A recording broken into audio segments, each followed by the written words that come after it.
Hello, and a warm welcome to Legacy Narratives. Today, we begin a new series called The Comeback, and we start with a question I want you to really think about. What do you do when you fail? I don't mean a small mistake, but a true, heart-dropping, everything is falling apart kind of failure. Do you shut down? Do you walk away? Or do you see it as a necessary step, a lesson in disguise? Our story today is a masterclass in choosing that second path. It's the story of a man who embodies two of the most powerful words in the English language: perseverance and resilience. Perseverance is the quality of continuing to try to achieve a particular aim despite difficulties. Resilience is the ability to return to your original strength and happiness after something difficult or bad has happened. And to understand the depth of these words, we need to travel back to the late 1970s to a simple, everyday frustration. Our character is James Dyson, a man who, at the time, had studied furniture and interior design. He was creative, he was an artist at heart, and he was frustrated. His vacuum cleaner, like everyone else's, was hopeless. It would start with a powerful roar, but the moment its bag began to fill with dust, the suction would die. The machine became useless. It was a flawed design, and everyone just seemed to accept it, but not James. His frustration was not a dead end. For him, it was the birthplace of a question: why does it have to be this way? There must be a better method. Inspiration, when it came, arrived from the most unexpected of places. He was visiting a local sawmill, and he noticed a giant conical structure called a cyclone separator. This industrial machine used a powerful, spinning vortex of air to fling sawdust particles outward,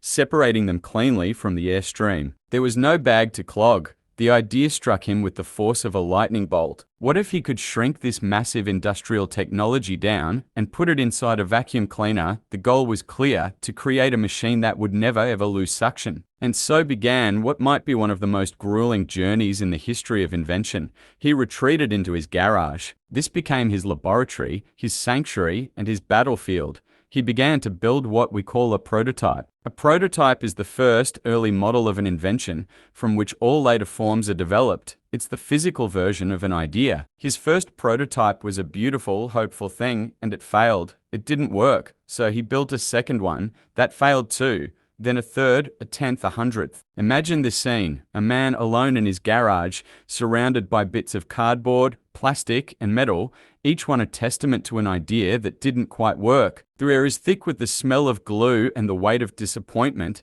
As the years stretched on, the pile of failed prototypes grew. It wasn't just a dozen.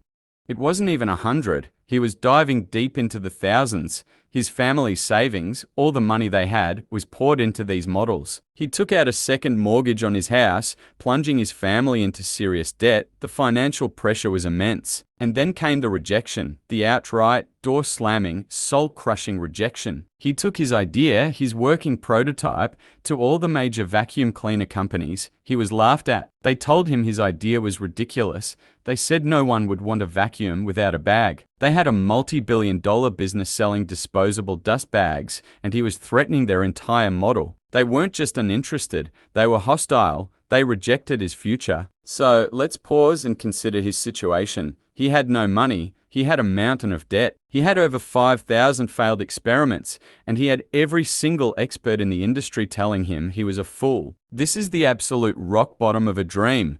This is the moment when almost anyone would have given up. It would have been understandable, even logical, to just throw in the towel. But here is where the core of this story, and our English words, truly come to life. James Dyson had a different mindset. He reframed the entire concept of failure.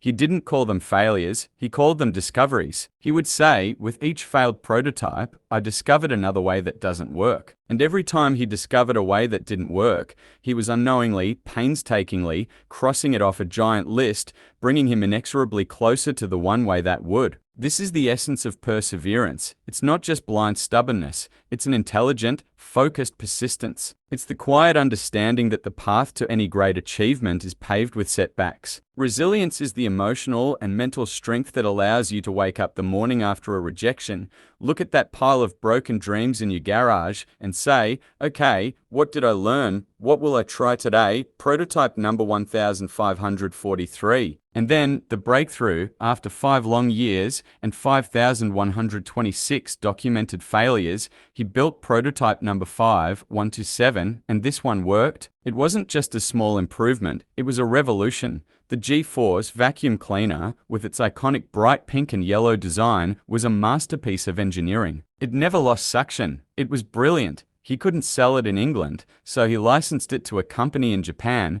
where it became a status symbol.